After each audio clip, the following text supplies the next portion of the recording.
ගරු දිනේෂ් ගුණවර්ධනතුමා ගරු කතානායකතුමනි ගරු අග්‍රාමාත්‍යතුමාට පළමු කොට මම සුබ පතන්න කැමැතියි. තුන්වෙනි වරටත් ලංකාවේ අග්‍රාමාත්‍ය ධූරය බාර ගැනීමට ඔබතුමාට පුළුවන් වීම ගැන.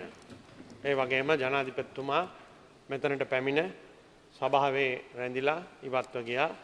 අපි ජනාධිපතිතුමාටත් සුබ පතනවා. මේ රටේ රාජ්‍ය නායකයා ලෙස දිවුරින් දීමට මේ රටේ ජනතා කැමැත්ත දිනා ගැනීම ගැන. ඒ වගේම කතානායකතුමනි මහජන එක්සත් පෙරමුණ වෙනුවෙන් කාලයකට පස්සේ මේ පාර්ලිමේන්තුවේ කතාවක් කරන්න ලැබීම මම ඉතසින් සතුටු වෙනවා. ඔබතුමාට මම ස්තුතිවන්ත වෙනවා. මොකද අග්‍රාමාත්‍යතුමා තම කතාවේදී කිව්වා දේශපාලන සංස්කෘතියක් ගොඩනැගීම ගැන. ඒ දේශපාලන සංස්කෘතිය නම් මේ රටේ පළල්මතම දේශපාලන මතවාදයන්ට සවන් දෙන සංස්කෘතියක් විය යුතුයි. එය ඔබතුමා ඉතා හොඳින් දන්නා දේශපාලන විද්‍යාව මං හිතන්නේ ක්‍රියාත්මක කරන්න උත්සාහයක් දරන්නේ නම් එය ඵලදායී බවට පත්වෙනට බොහෝ සෙයින් ඉඩ තිබෙනවා. ඒ නිසා මෛත්‍රීපාල සිරිසේන මැතිතුමාට ජනපති ධූරය ලබා ගැනීමත් ඒ වගේම ගරු අග්‍රාමාත්‍යතුමා හැටියට රනිල් වික්‍රමසිංහ මැතිතුමාට මේ හවුල් ආණ්ඩුවේ අග්‍රාමාත්‍ය ධූරය ලබා ගැනීමට පුළුවන් වීම සැබවින්ම අලුත් තත්ත්වයක්.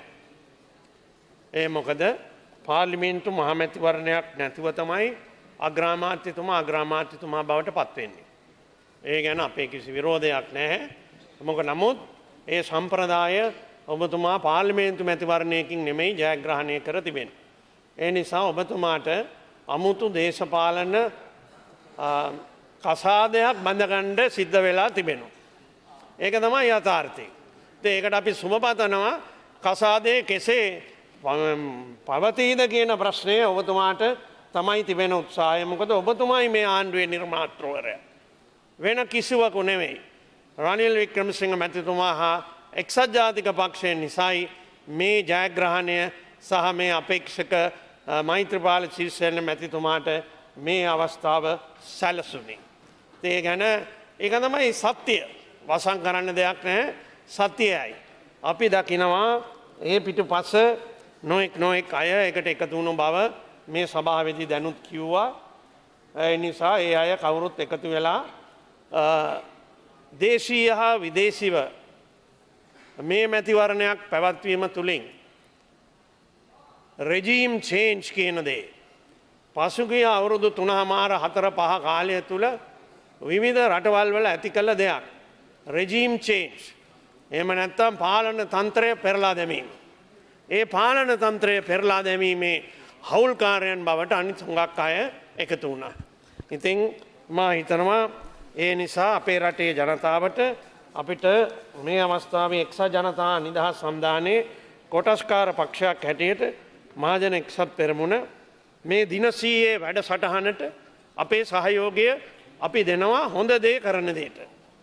නමුත් ජනතාවට අහිතකර දෙයක් අපේ මව්බිමට අහිතකර දෙයක් සිදුවන්නේ නම් එය එසේ කළ නොහැකි බවත් අග්‍රාමාත්‍යතුමාගේ කතාවේ ඉඩකඩ ලබා දීලා තිබෙනවා සාකච්ඡා කරන්න.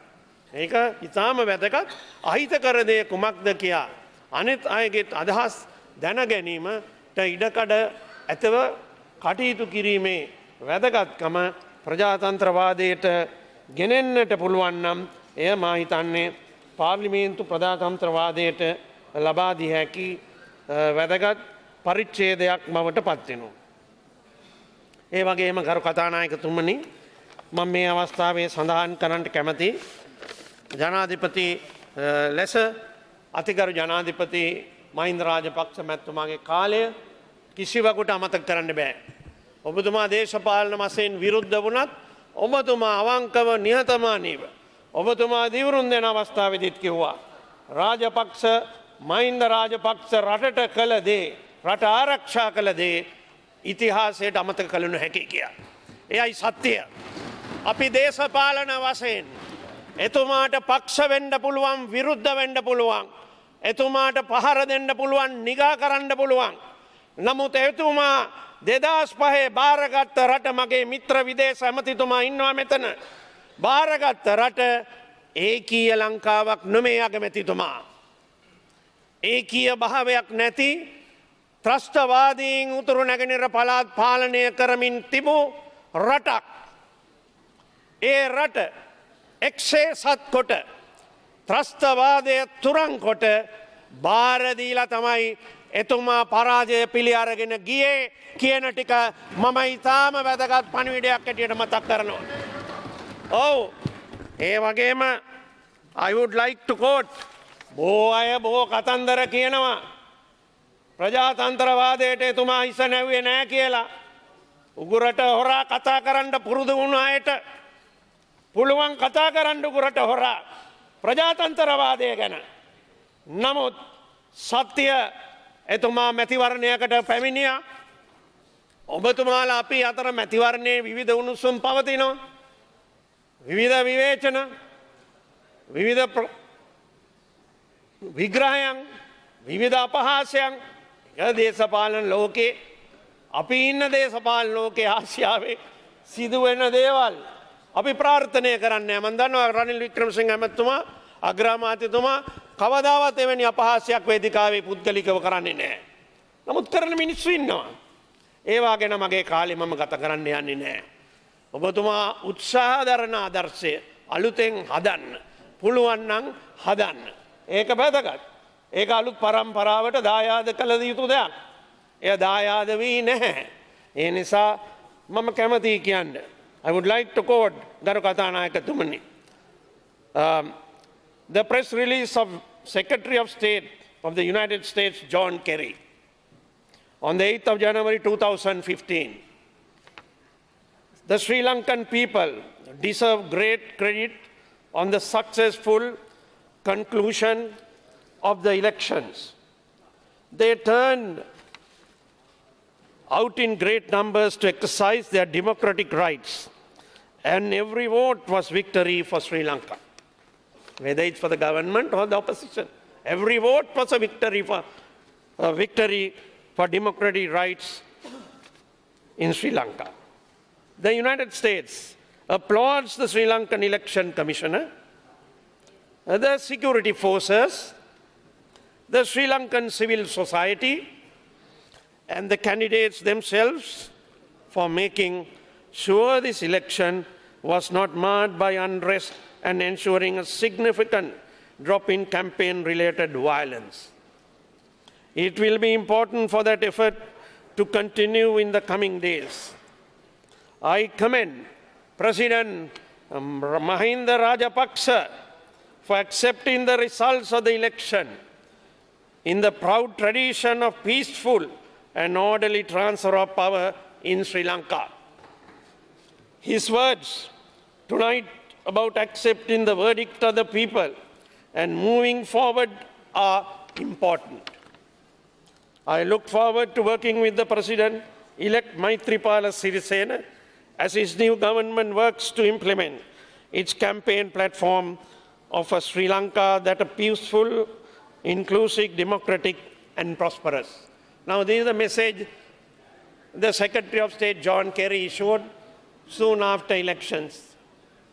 And it gives enough thought and enough advice to those who want to make unnecessary allegations about the democratic transfer of His Excellency Mahinda Rajapaksa accepting the verdict and going away as His Excellency President made his adieu to the leader of the opposition. I know.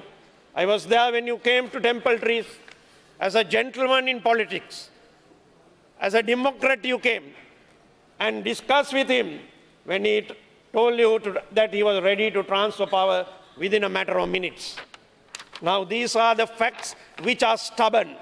It may not be the facts that we would like to hear, but these are the stubborn truth that is being today debarred from the media. I'm sorry. I appeal to the Prime Minister in your speech, as you have already stood on this side of the House when you were leader of the House, leader of the opposition, standing up for the media. I request you, Honorable Prime Minister, to give the media a free hand to report all what is going on in the country. Not one-sided mada pahara that is being orchestrated through the media today. We condemn that. We condemn that. That is not democracy. I am sorry. I have to say I condemn because the Mahajan Exat Peramuna always stood for the democratic freedoms of the media. We have gone to the political wilderness by going to protect the media freedom in the years that we have passed. But we will stand by for the important aspects of media freedom in a democracy. Garu Kathanayakatumani.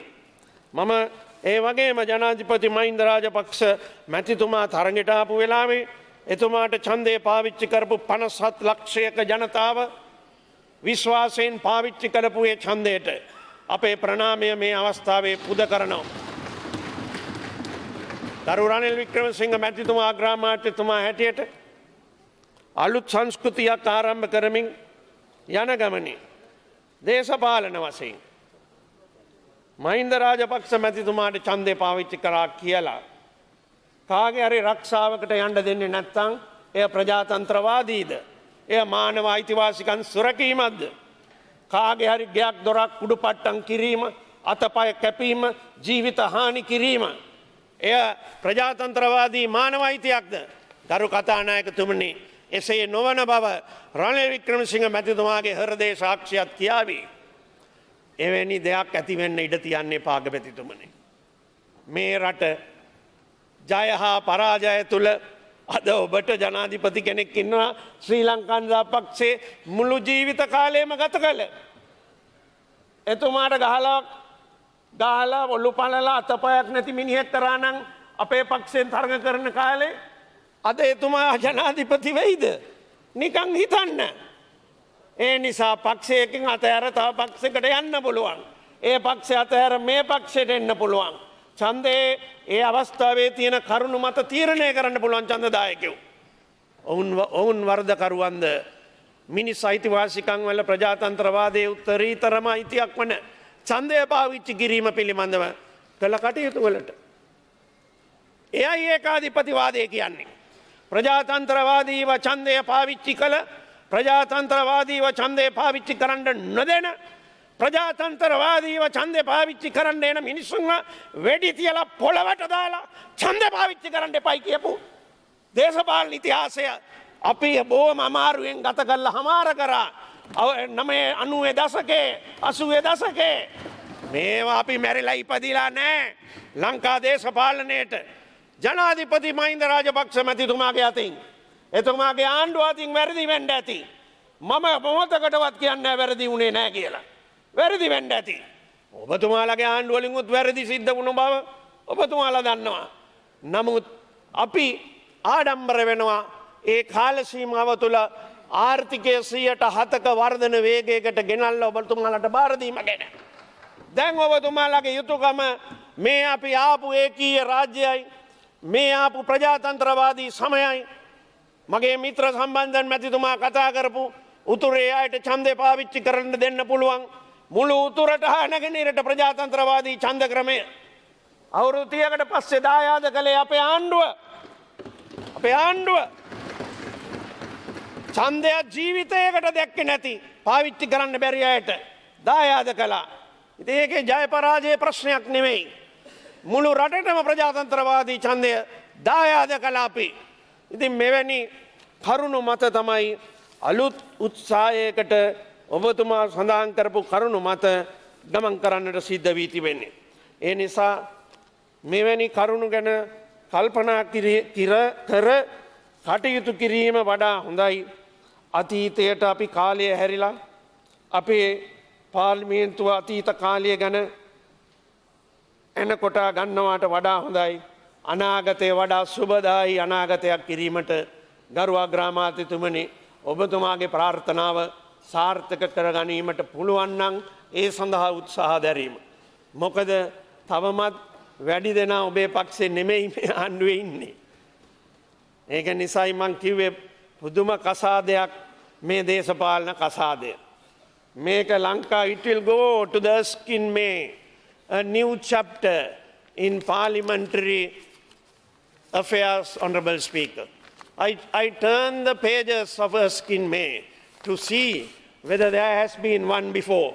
No, there has not been such a situation before. So you, Honourable Prime Minister, it's a big responsibility for you to overcome the uphill task of this type of political marriage, which had never taken place before. I do not want to comment more than that. Political liaison.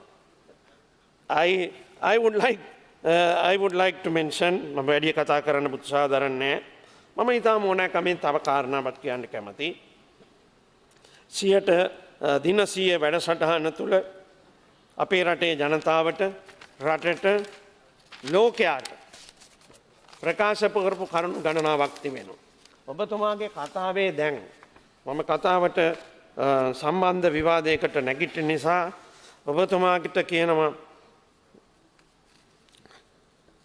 කලාපයට අත්හදා බැලීම් කිරීමේ කාල පරිච්ඡේදයක ආරම්භයක් බවට අපි දැන් පිවිසෙනවා කියලා. පාර්ලිමේන්තුව ඉදිරියට ගමන් කිරීම පිළිබඳව කරුණු කීපයක් සඳහන් කළා. විධායක ජනාධිපති ක්‍රමයේ වෙනස්කම්, ඒ වගේම ආණ්ඩු ක්‍රමයේ විවිධ පාලන ආයතනවල වෙනස්කම්, ඒ වගේම ජනතාවකට ලබා දුන්නු යම් යම් පොරොන්දු ඉෂ්ට කිරීම. නමුත් ඔබ සඳහන් කරේ නෑ ඡන්ද ක්‍රමය වෙනස් කිරීම ගැන. ඔබතුමා සමග අපි එකඟතාවයකට පැමිණියා. ඔබතුමාලගේ වේදිකාවේ ප්‍රධානතම ජය හඬ මැතිවරණ ක්‍රමය වෙනස් කිරීම බව දවස් 100 සඳහන් කළා. ඔබතුමා එය සඳහන් කරන්නේ නැහැ. ඉතින් මෙවැනි දේවල් හලා දින 100න් තව කීයක් හලා දැමීමට බලාපොරොත්තු වෙනවාද කියන දේ මම අද දවසේ මතු කරනවා විනා මම ඒ ගැන ඔබතුමාට විවේචනය කරන්න උත්සාහ දරන්නේ. ඔබතුමාට විවේචනය කරන්න උත්සාහ දරන්නේ. අපිට තේරෙනවා ආණ්ඩුවේ ස්වභාවය, ආණ්ඩුවේ සංයුතිය, ආණ්ඩුවේ හැසිරීම, ආණ්ඩුව මුහුණ දෙන ගැටලු. නමුත් මේ නිසා අවසාන ප්‍රධාන කාරණාවක් මතක් කරන්න ඕනේ. සත්‍ය තොරතුරු වගකීමෙන් වාර්තා කිරීමට කටයුතු කිරීම මං හිතන්නේ ඉතාම වැදගත්. එක කාරණාවක් මං කියන්නම්. ඔබතුමාලට දැන් මේ ඊයේ පෙරේදම මේ සත්‍ය තොරතුරු වෙනුවට මඩ තොරතුරු ප්‍රචාරය කිරීමට යෑමෙන් රටත් ඔබත් ප්‍රචාරය කරපු ආයතනත් විහිළුවට පත්වීම. ඒක තමයි අපේ රටේ ගාලු වරායට ආයුධ රැගත්ත නෞකාවක් පැමිණෙනවා කියලා ඇති කරපු බොරු බිය සහ බොරු කාරණාවල් ප්‍රචාරය කිරීමට යෑම. I would like to quote, if you would give me a few minutes, Honourable Speaker, The Guardian, which commended this operation, Honourable Prime Minister.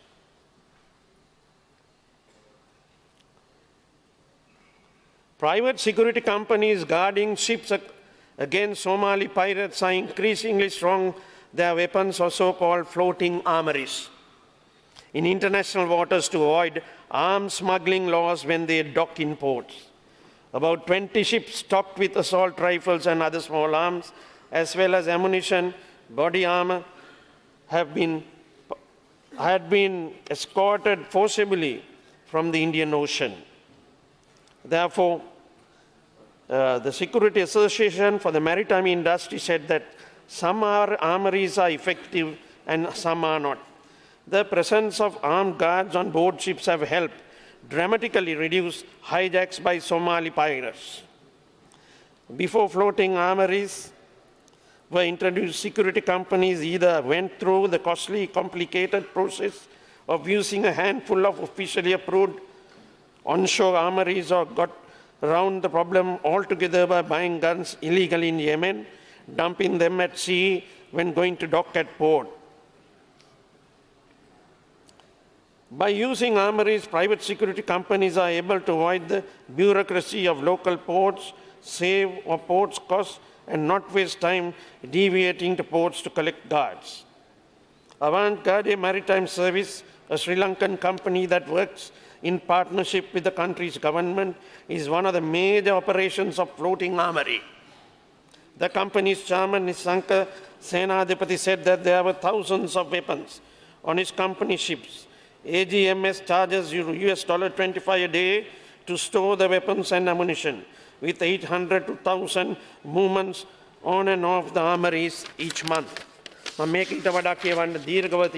Sri Lanka has established itself as a leader on the armories, which are partly run by the country's navy and have been approved by Security Association for the Maritime Industry, which is an international association. And so it goes on. The armories run by Djibouti and Sri Lanka are very professional. These have been recognized by the United Nations agencies too. Now what did you all do? You all rushed to use the word Madapahara without knowing the facts. You all rushed and accused a company which is doing an operation not only for Sri Lanka, but for the entire Indian Ocean, with the concurrence of the United Nations and international associations. Today you all degraded our country. For what? For what? I asked the Honorable Prime Minister. Mama මේට වඩා මේ කාරණය ගැන කියන්න යන්නේ නැහැ. මේ වගේ මඩපහර සඳහා ජනමාධ්‍ය පාවිච්චි කරන්නේ වළක්වන්න කියලා පාර්ලිමේන්තු ප්‍රශ්නෙට උත්තර දෙන්න ඇමතිතුමාලට එන්න කියනවා වගේම ඇමතිතුමාලට කියන්න වගකීමෙන් නැති කතාවල් ජනමාධ්‍යයට ප්‍රකාශ කරන්න එපයි කියලා. ගරු කතානායකතුමනි, ඊළඟ කාරණාව මම මේ සමගම ගේන්න කැමතියි. මොකද්ද ඊළඟ කාරණාව? තමුන්නාන්සේගේ අද පත්තරේ තියෙනවා. I would like to quote the island front page. Gotabaya Rajapaksa, bank account allegation and attempt to discredit me, says Gotabaya. Who did this? Your Minister of Finance. Gota rejects account allegation. Who did this? Your Minister of Finance. දවන් මේවටද මඩපහර ගහන්නද ජනමාධ්‍ය පාවිච්චි කරන්නේ. ජන බලය ලැබුණේ, ජන වරම ලැබුණේ. මේවා ඔබගේම ආණ්ඩුවට පරාවලල්ලක් බවට දවසින් පත් වී තිබෙනවා. එක දවසක් ඇතුළතදී මේ බොරුවක් බවත්, මේ ප්‍රෝඩාවක් බවත්, මේ රටක් සහ ලෝකයන් නොමග යැවීමේ ප්‍රකාශයක් බවත් පිළිගැනීමට ආරක්ෂක ලේකම් බස්නායකම ඊයේ ප්‍රවෘත්ති ප්‍රකාශකකින් නිවැරදි කළා. ලැජ්ජයි, ලැජ්ජයි. අගමැතිතුමනි, ඔබ මෙහෙම එකක් කරන්නේ නැහැ. මම හිතන්නේ නැහැ ඔබ එහෙම එකක් කරයි කියලා. නමුත් කරපු කෙනාට ඔබේ ආණ්ඩුවේ ඔබ කියපු වචන වලින් දඬුවමක් තියෙනවා නම් එය මොකද්ද දඬුවම කියා හෙට උදේ පාන්දර රටට කියන්නේ. එහෙම දඬුවම් නැත්තම් good governance is a joke. Good governance is a joke. I have to tell. I know Maithripala Sirisena, the President, His Excellency. We have been associating for over 30 years. We respect him. He's a man from the village. He's a son of a peasantry. But if he does not take these matters seriously, what is happening around him, it will be too late and too sad for the President and the Prime Minister. ඒ නිසා මම කියවන්න කැමති අවසාන වශයෙන් a statement in response to allegation regarding the bank account maintained at the Bank of Ceylon. It has been reported that I maintain a personal account. This is a letter addressed to the President with a balance of approximately 8 billion at the Taprobane branch of the Bank of Ceylon. This is grossly misleading and appears to discredit my reputation. As far as I know, an account of the Ministry of Defense is maintained at the said bank, which is used to finance the construction of the Defence Headquarters complex at Akurigoda across Parliament. This account was created with the approval of the Cabinet from the revenue received from the disposal of land at Goldface, Honourable Speaker. where the army headquarters was located earlier. Withdrawals were made from the account based on the progress of the construction work at the defense headquarters complex for work undertaken by various contractors and suppliers. The account is operated by the chief accountant and other authorized signatories of the Ministry of Defense. It is not a private account. Under the supervision of a committee of which I was chairman in my official capacity as secretary. Now obviously Basnayaka takes over this position. All checks from this account are issued with 2 signatures upon the receipt of certified payment vouchers.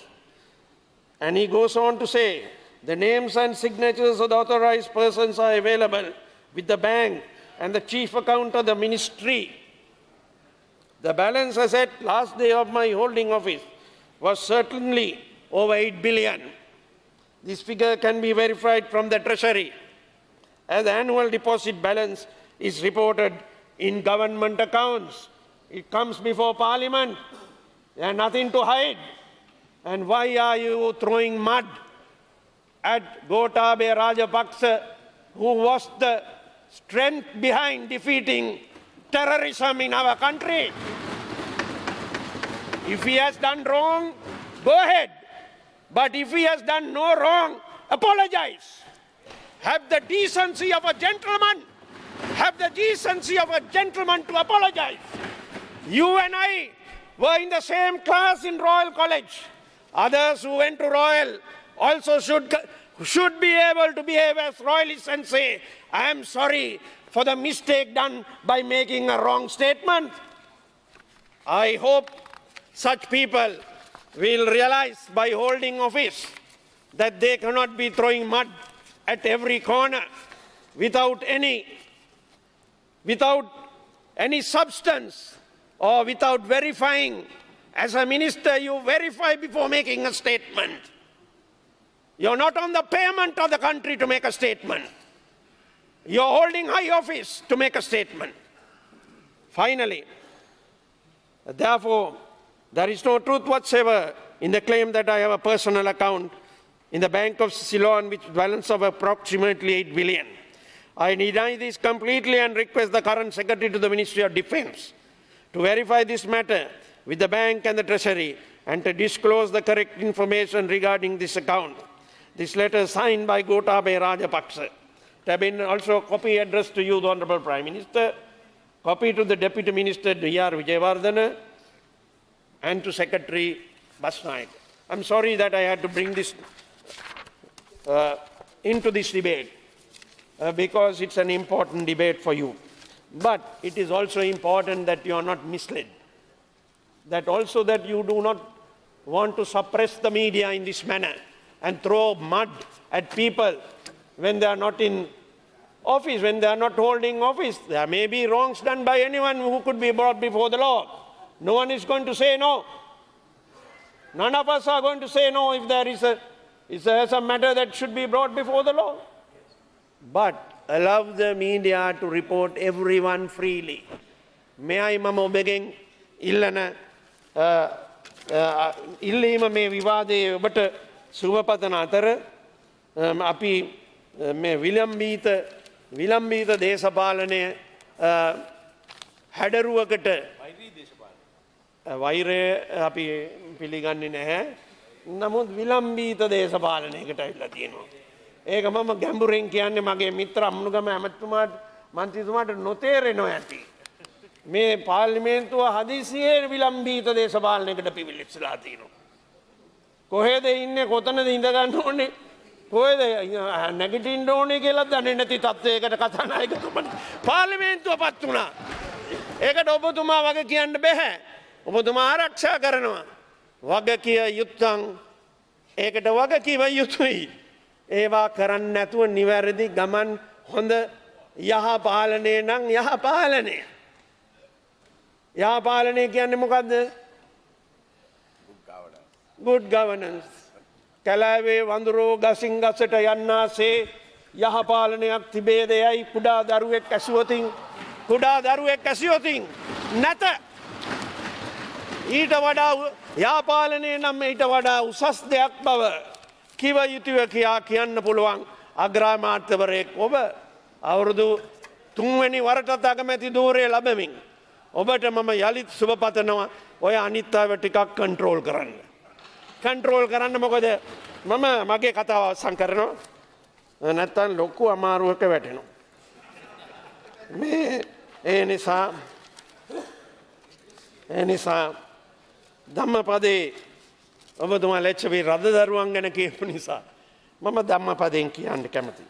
අසාරේ සාරමත්තුනෝ සාරේ තාමර දස්සිනෝ අසත්‍ය සත්‍ය ලෙස දැකීමත් සත්‍ය අසත්‍ය ලෙස දැකීමත් තුලින් රට ජනතාවක් නොමග යාවි.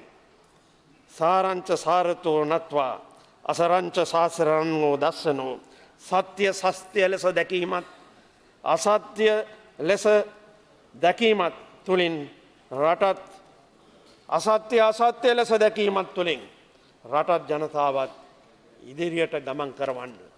ස්තුතියි. ස්තුතියි ගරු අතුරලේ රතන ස්වාමීන් ගරු අග්‍රාමාත්‍යතුමා කරන්න මේ අලුත් ඡන්දක්‍රමය ගැන අපි කොමිටියක් පත් කරන්න ඉතින් පක්ෂ නායකයින් මුණ ගැහුණාන් පස්සේ අපි ඒ ගැන මේ සභාවට දැනුම් දෙන්න ඒක අමතක කළා නෑ. අපි මෙතන තියෙන්නේ.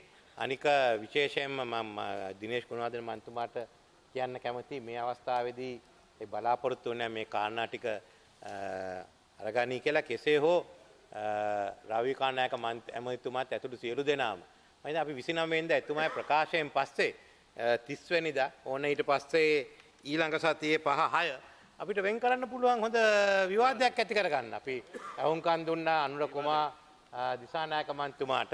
දැන් ඔබතුමා ඉන්නවා. ඉතින් මේ කාරණා ඔක්කොම අපි ඒ වෙලේ කතා කරන්න පුළුවන්. අනික මඩ ගහන එක මම නම් අනුමත කරන්නේ මන් තරම් මඩ ගැහුවා මඩ වැදුනේ මිනිහෙක් නෑනේ.